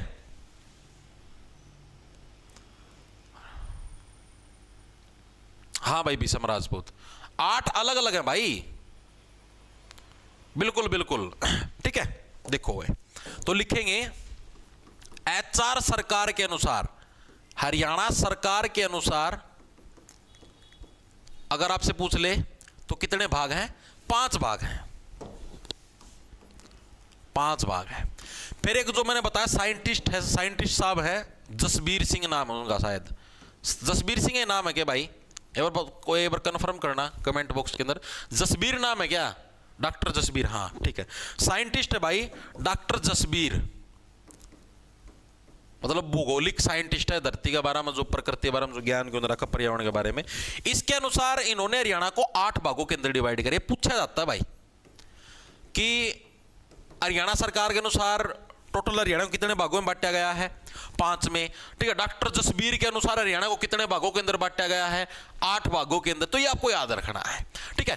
अब इसके जो 5 भाग है उसके अंदर से हम लोग आज सिर्फ एक भाग करेंगे, ठीक है। जो बच गया, जो मतलब बचोड़े जो 4 भाग है और इसके जो 8 भाग है उनके बारे में हम लोग कल पढ़ने का काम करें। तो इसका जो एक भाग है, जो पहला भाग है, आज हम सिर्फ उसके बारे में पढ़ेंगे, जिसका नाम है शिवालिक क्षेत्र, या जिसको बाहरी हिमालय भी बोल देते हैं, ठीक है। यानी जो पहला भाग है वो कौन सा है? शिवालिक क्षेत्र, इसका पहला भाग है, ठीक है। शिवालिक क्षेत्र जिसको हम लोग क्या बोलते हैं? जिसको बाहरी हिमालय भी बोल देते हैं। बाहरी हिमालय यानी हिमालय का बाहरी हिस्सा, एक्सटर्नल पार्ट। शिवालिक क्षेत्र के बारे में अब हम विस्तार पूर्वक पढ़ेंगे, एक्सप्लेनेशन के साथ। बस शिवालिक क्षेत्र है क्या, कैसे क्या कुछ बनया था, सारी चीजें विस्तार पूर्वक हम लोग देखेंगे। शिवालिक क्षेत्र मेनली हमको देखने को कहां पर मिलता है? हरियाणा के अंदर। हरियाणा के जो 3 हिस्से हैं, ठीक है, सॉरी 3 जिले हैं, कौन कौन से? आओ ये रे, एक तो पंचकुला, थोड़ी व्हाइट कलम ले लेता हूं, एक तो पंचकुला के अंदर फैला हुआ है, एक अंबाला के अंदर, एक यमुनानगर के अंदर। इन 3 जिलों के अंदर ऐसे ऐसे शिवालिक की पहाड़ियां फैली हुई, जैसे ये सारी क्या है? शिवालिक पहाड़ियों के एरिया के अंदर आएगी भाई, ठीक है। तो आपसे पूछे भाई शिवालिक पर्वतमाला हरियाणा के कितने जिलों के अंदर फैली हुई? तो हरियाणा के 3 जिलों के अंदर फैली हुई। कौन कौन सी? पंचकुला के अंदर, अंबाला के अंदर, यमुनानगर के अंदर। हरियाणा की किस दिशा के अंदर शिवालिक पर्वतमाला है? तो हरियाणा की जो उत्तरी दिशा है, या फिर आप इसको उत्तर पूर्व दिशा भी बोल सकते हो, उत्तरी दिशा, उत्तरी हरियाणा के अंदर आपको शिवालिक पर्वतमाला देखने को मिलती है। नीचे जो हिस्सा है ये, यहां पर आपको अरावली पर्वतमाला यानी कि दक्षिणी हिस्से के अंदर अरावली पर्वतमाला देखने। दोनों के अंदर डिफरेंस समझ में आया? उत्तरी हिस्से की बात करेंगे शिवालिक, भगवान शिव है भाई हिमालय पर्वत के अंदर है, तो इस तरह यानी शिवालिक पर्वतमाला ऊपर। जो बच गई अरावली वह निचला हिस्सा में, गुड़गांव हो गया, गुड़गांव को तो आपको पता है रेवाड़ी का प्रवेश दो, उसका क्या नाम है? अरावली का प्रवेश द्वार भी बोलते हैं गुड़गांव को, ठीक है। नू हो गया, अरावली, रेवाड़ी, ये सारे आपके क्या है? आपके किसके अंदर आते हैं? अरावली पर्वतमाला की श्रेणी के अंदर आते हैं, ठीक है। ये भी हम लोग कल पढ़ेंगे अरावली वाले के बारे में, ठीक है। तो हरियाणा की किस दिशा में? जैसे ये होगी उत्तर दिशा, ये पूरा, तो उत्तर पूर्व दिशा के अंदर हमारी शिवालिक पर्वतमाला है। और किन 3 जिलों के अंदर ये मैंने आपको बता दिया। आओ तो शिवालिक क्षेत्र के बारे में पढ़ेंगे। क्या है? हरियाणा के उत्तर पूर्व में स्थित है भाई, उत्तर पूर्व में स्थित है। आपसे एग्जामिनर पूछता है शिवालिक पर्वतमाला हरियाणा की किस दिशा में है, ठीक है, तो उत्तर पूर्व दिशा में है। अगर उत्तर पूर्व ऑप्शन में ना मिले तब आपको उत्तर लगाना है, वरना प्रेफरेंस आपको किसको देनी है, उत्तर पूर्व लग देनी है, ठीक है जी। या जो शिवालिक पर्वतमाला है यह हरियाणा के कितने जिलों का में फैल रही है, तो हरियाणा के 3 जिलों का में फैल रही है भाई। हरियाणा के 3 जिलों के अंदर यह पर्वतमाला फैली हुई है। कौन कौन से 3 जिले हैं, एक तो पंचकुला जी, पंचकुला के अंदर भी शिवालिक पर्वतमाला हमको देखने को मिलती है। एक हमारा यमुनानगर हो गया जी, यमुनानगर के अंदर भी शिवालिक पर्वतमाला हमको देखने को मिलती है। एक हो गया जी अंबाला। रह पाओगी मेरे बिना 100 साल तक? एक पल के लिए भी नहीं।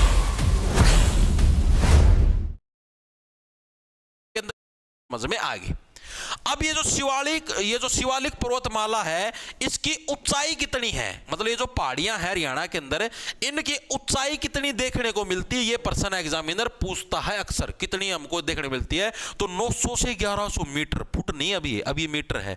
900 से 1100 मीटर की ऊंचाई है शिवालिक पर्वतमाला की, हमको देखने को मिलती है। बहुत इंपॉर्टेंट है, बहुत ज्यादा इंपॉर्टेंट। कैसे याद रखोगे, बस शिवालिक की पहाड़ियों के ऊपर चढ़ना नॉट अलाउड। 900 का मतलब नॉट अलाउड भाई, no no no no no 900 no no no no भाई, नॉट अलाउड। शिवालिक की पहाड़ियों के ऊपर नहीं चढ़ना, बहुत ऊंचाई, बहुत ठंड है, गिर जाओगे चोट लग जाएगी, ठीक है। 900 से 1100 मीटर आपकी इसको ऊंचाई देखने को मिलती है, ठीक है। और शिवालिक का मतलब जो शिवालिक की जो पहाड़ियां हैं इसने हरियाणा के भौगोलिक क्षेत्र का कितना एरिया ऑक्यूपाई कर रखा है, कितना एरिया, मतलब जैसे ये जो व्हाइट हिस्सा ये हरियाणा के टोटल, मतलब जो टोटल हरियाणा का एरिया उसके कितने हिस्से के ऊपर है, तो लगभग 1.67% हिस्से के ऊपर ये शिवालिक पर्वतमाला, ठीक है। जो ये सारा एरिया जो इन 3 जिलों का में फैल रही है ये लगभग 1.67%, जैसे हरियाणा का एरिया 44,212 वर्ग किलोमीटर है तो उसका लगभग 1.67% का जो उतना एरिया के ऊपर शिवालिक पर्वतमाला तो हमारा देखना मिलेगी भाई, ठीक है जी। और ये कितनी है, HR के हरियाणा के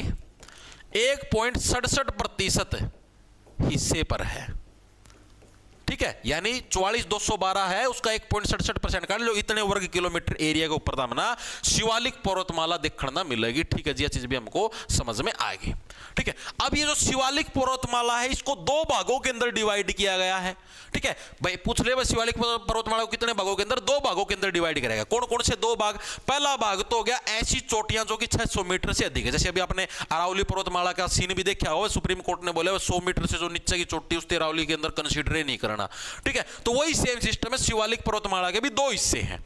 एक तो जो 600 मीटर तक ऊंची चोटी है, ठीक है, उनको बोलते हैं उच्च शिवालिक पर्वतमाला। एक होती निम्न शिवालिक पर्वतमाला, निम्न के अंदर कौन सी आती है, जो 400 से 600 मीटर की जो चोटी है, ठीक है। तो शिवालिक पर्वतमाला के भी क्या आपको 2 भाग देखने को मिलते हैं, 2 भाग हैं।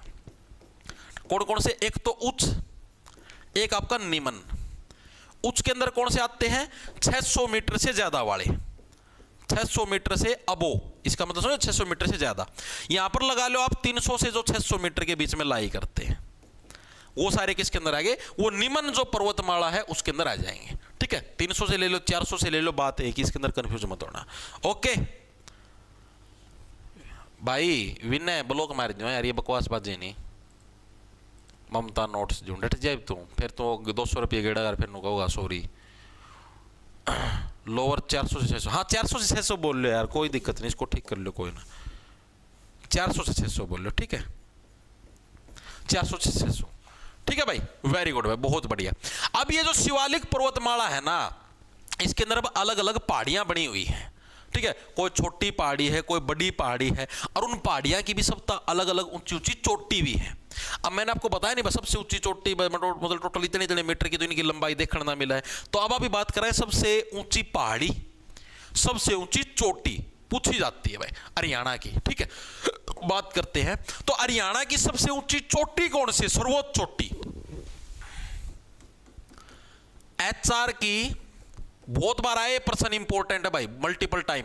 हरियाणा की सर्वोच्च चोटी कौन सी है, सबसे ऊंची, सर्वोच्च का मतलब सबसे ऊंची चोटी कौन सी है, करहो चोटी। ठीक है, कौन सी चोटी? करो। करो का मतलब होगा कराना, बेचारी कराव है, हाय सब तो ऊपर ले आके पटक दी, नरी ठंडी हवा चाल सारी मेरा ऊपर लग गई। तब मेरा ठंड के दिन है, ठंड के दिन में यार तम छत पर चढ़ जाओ, एक छत के ऊपर कितनी ठंडी हवा चाल लगी, एक तम सब तक ग्राउंड फ्लोर का ऊपर उड़ा थोड़ी कम ठंड लगेगी। ठीक है, जिंदल टावर पर चढ़ जाओगे और घनी ठंड लगेगी, कितने एरोप्लेन में उठोगे तो उड़ा और भी घनी ठंड लगेगी, यानी जो जितना ज्यादा ऊंचा होगा उसको उतनी ज्यादा ठंड लगेगी। तो करो के करान लग रही है, नुका वो हो जाडा का मकड़ा ऊंचाई पर चढ़ा दी मैं। ठीक है, अब इसकी जो आपको ऊंचाई देखने को मिलती है वो मिलती है 15-14 मीटर। ये डायरेक्ट याद रखिए, 15-14 15-14 61-62 61-62 15-14 15-14 61-62 61-62। ठीक है, 15-14 मीटर क्या है आपको इसकी ऊंचाई देखने को मिलती है। ठीक है, लेकिन इसकी जो वास्तविक ऊंचाई वो 14-67 मीटर है, लेकिन HSSC 15-14 मानती है तो अपने को 15-14 ही माननी, 14-67 तो वैसे भी याद रखने की जरूरत नहीं है। HSSC ने हर साल इसकी डाटा के हिसाब से 15-14 माननी है, फिर भी अगर आप लिखना चाहो तो लिख सकते हो 14-67 मीटर। ये इसकी वास्तविक ऊंचाई है, वास्तविकता में इतनी है। ठीक है, लेकिन HSSC है आपकी वो 15-14 ही मानती है। ठीक है, तो पेपर के अंदर आपको अगर ऑप्शन दिखेगा तो 15-14 ही दिखेगा, 14-67 नहीं दिखेगा। ठीक है, बिल्कुल बिल्कुल बिल्कुल। और ये जो करो चोटी है ये किस पहाड़ी के ऊपर है भाई? तो हरियाणा की जो सबसे ऊंची पहाड़ी होगी वो कौन सी होगी? मोरनी हिल्स। ये भी शिवालिक की पहाड़ियों के अंदर ये सारी हिल्स हाल्स। ठीक है, हरियाणा की सबसे जो ऊंची पहाड़ी है, ऊंची पहाड़ी है वो कौन सी होगी? वो होगी मोरनी पहाड़ी, जिसको मोरनी हिल्स बोल देते हैं, मोरनी हिल्स। ठीक है, और इसी पहाड़ी के ऊपर ये चोटी है करो चोटी।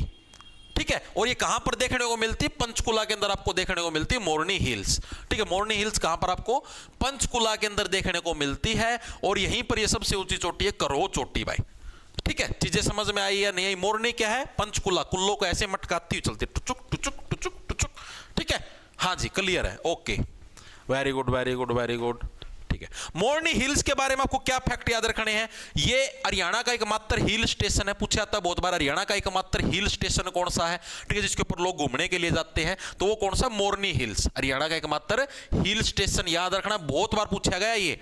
ठीक है, जोन सी चीज का मैं सितारे लगाए दूं ना दो नू समझ लो, उस दिन पक्का रटना ताकि तारे भी कंधे पर 2 सितारे लग पाए। ठीक है जी। दूसरी चीज, चीड़ और देवदार के वृक्ष, चीड़ व देवदार ये पौधे की वैरायटी है। चीड़ और देवदार के जो वृक्ष हैं वो भी सर्वाधिक कहां पर देखने को मिलते हैं? वृक्ष सर्वाधिक हमको सबसे अधिक कहां पर देखने को मिलते हैं? मोरनी हिल्स के अंदर हमको चीड़ और देवदार। कैसे रखो? मोरनी के मोरनी नो नो नो नो कुल्ले मटकांदी चल है, तो उसका स्वभाव क्या है? चिड़चिड़ा हो रहा है। दानवीर, देवदार, देवदार मतलब देवताओं की तरह दानवीर स्वभाव नहीं, चिड़चिड़ा स्वभाव हो रहा है, नो जिद नु मटकते चल रहा है। ठीक है, चीड़ और देवदार के वृक्ष भी कहां पर? मोरनी हिल्स के अंदर देखने को मिलते हैं। और इसका नाम मोरनी ही क्यों पड़ा? उस टाइम एक मोरनी नाम की रानी थी, उसके नाम पर भाई, मोरनी नाम की रानी थी उसके नाम पर के है इसका नाम पड़ा मोरनी हिल्स, रानी के नाम पर। ठीक है जी, ये चीजें हमको क्लियर होगी। मोरनी हिल्स क्लियर हो गया, सबसे ऊंची चोटी करो चोटी भी क्लियर होगी, हाजी क्लियर होगी। अब यहीं पर एक और पहाड़ियां हमको देखने को मिलती है शिवालिक के अंदर, ये टिपरा पहाड़ियां। सुना भी टिपरा की पहाड़ियां, टिपरा पहाड़ियां, कई जगह टिपड़ा भी इसको बोल देते, कई जगह टिपरा बोल देते हो, मर्जी आपको इसको क्या बोलना है। जो टिपरा की पहाड़ियां हैं ये भी हमें पंचकुला के अंदर ही देखने को मिलती है। और जो हमारी सबसे ऊंची पहाड़ी मोरनी हिल्स, उसके बाद जो दूसरे नंबर की हरियाणा की सबसे ऊंची पहाड़ी है वो कौन सी है? टिपरा पहाड़ी है। अगर आपसे बोले हरियाणा की दूसरे नंबर की सबसे ऊंची पहाड़ी कौन सी है? टिपरा, पहले नंबर की मोरनी हिल्स। ठीक है, तो चीजें क्लियर हुई। तो हरियाणा की सेकंड सर्वोच्च पहाड़ी, हरियाणा की सेकंड सर्वोच्च पहाड़ी है वह कौन सी है? वह है भाई टिपरा की पहाड़ियां। और ये भी कहां पर देखने को मिलती है? ये भी पंचकुला के अंदर देखने को मिलती है। टिपरा की पहाड़ी भी पंचकुला में, मोरनी हिल्स भी पंचकुला में, करो चोटी आपकी ये जो मोरनी हिल्स है इसके ऊपर आपको देखने को मिले, ये भी पंचकुला का मैं एक डालता। ठीक है जी, चीजें समझ में आगे दिमाग के अंदर घुस गई। ठीक है भाई, अब जो ये तुम्हारा शिवालिक की जो पहाड़ियों का जो एरिया है, अब इन पहाड़ियों के ऊपर मैंने बताया वृक्ष भी है, मैंने बताया जैसे भाई चीड़ और देवदार के वृक्ष, ये चीड़ और देवदार के वृक्ष हैं। तो ये जो वृक्षों का जो मैक्सिमम एरिया ये आपको कहां पर देखने को मिलता है? तो ये पंचकुला के अंदर देखने को मिलता है। जो चीड़ और देवदार के जो सर्वाधिक वृक्ष देखने को मिलेंगे शिवालिक पहाड़ियों, लिख देता हूं, शिवालिक अक्षेत्र का सर्वाधिक वन क्षेत्र कहां पर देखने को मिलेगा? वन क्षेत्र भाई, यहाँ पर जो शिवालिक की जो पहाड़ियां उनके सबसे अधिक पेड़ कहां पर हैं? पंचकुला के अंदर। और सर्वाधिक अगर हम लोग बात करें वर्षा क्षेत्र, बस शिवालिक की पहाड़ियों के अंदर सबसे ज्यादा बारिश है हरियाणा के किस जिले के अंदर पड़ती है? तो वो अंबाला के अंदर भाई। ठीक है, डिफरेंस है ये। मासिंद राम सुना होगा, वो तो उड़ा है। वर्षा क्षेत्र, वर्षा क्षेत्र कौन सा? अंबाला। ठीक है, चेरापूंजी याद होगा, हरियाणा का चेरापूंजी किसको बोला जाता है? छछरौली। छछरौली, छछरौली तो यमुनानगर के अंदर है। चलो ठीक है, वो अलग चीज है, अब इसको इतना याद रखना। ठीक है, सर्वाधिक वन क्षेत्र की बात करें शिवालिक क्षेत्र का तो पंचकुला के अंदर, वर्षा क्षेत्र की बात करें तो अंबाला के अंदर भाई। ठीक है, यानी जो शिवालिक की पहाड़ियों के अंदर जितने भी वृक्ष हैं वो सबसे अधिक कहां पर देखने को मिलते हैं हमको? पंचकुला के अंदर। और जितनी भी बारिश आती है शिवालिक की पहाड़ियों के अंदर वो एरिया हमारा अंबाला के अंदर हमको देखने को मिलता है। ठीक है जी, ये चीज भी हमको क्लियर होगी। तो भाई शिवालिक का जो सिस्टम है वो हो चुका है क्लियर। ठीक है, हाँ ठीक है, वो हो चुका क्लियर। अब आते हैं हमारे जो अगला आता है वो आते हैं गिरिपादीय मैदान। क्या आते हैं? सेकंड जो आता है वो आएगा गिरिपादीय मैदान। गिरिपादीय मैदान, गिरी गिरजा और पादीय खूब दबाएगी। ठीक है, मैदान बनाया जाएगा गिरिपादीय मैदान। इनके बारे में हम लोग पढ़ेंगे कल। ठीक है, आज के लिए बस करते इतना। एक बार के लिए मेरे को यह बताओ, हरियाणा का भौगोलिक क्षेत्र कुछ क्लियर हुआ या नहीं हुआ? ठीक है, लगभग 72-73 मिनट की क्लास हो चुकी है। ठीक है, हाँ बताओ, आज के लिए इतना काफी है? हमने सारा मोटा मोटा जो हरियाणा का जो भौगोलिक परिचय पढ़ने लग रहे हैं, सारा थ्योरी वाइज चलने लग रहा है। पहले मैंने सिर्फ आपको एमसीक्यू टाइप करवाया था, अब की बार पूरा विस्तार पूर्वक स्टोरी टाइप, थ्योरी टाइप आपको करवाने लग रहा हूं। ठीक है, मेरे हिसाब से हर एक साथी की चीजें क्लियर भी होने लग रही होंगी, याद भी होने लग रही होंगी, सिस्टमेटिक वे से सारी चीजें दिमाग में घुसने भी लग रही होंगी। सारी चीजें आपने देखो बढ़िया डाल पढ़ी है। 74 डिग्री अक्षांश कैसे बनाया था, 3 डिग्री का डिफरेंस हुआ, इस तरीके से आप लोग याद रख सको हो। ठीक है, और हर एक साथी क्लियर भी हो गई होंगी।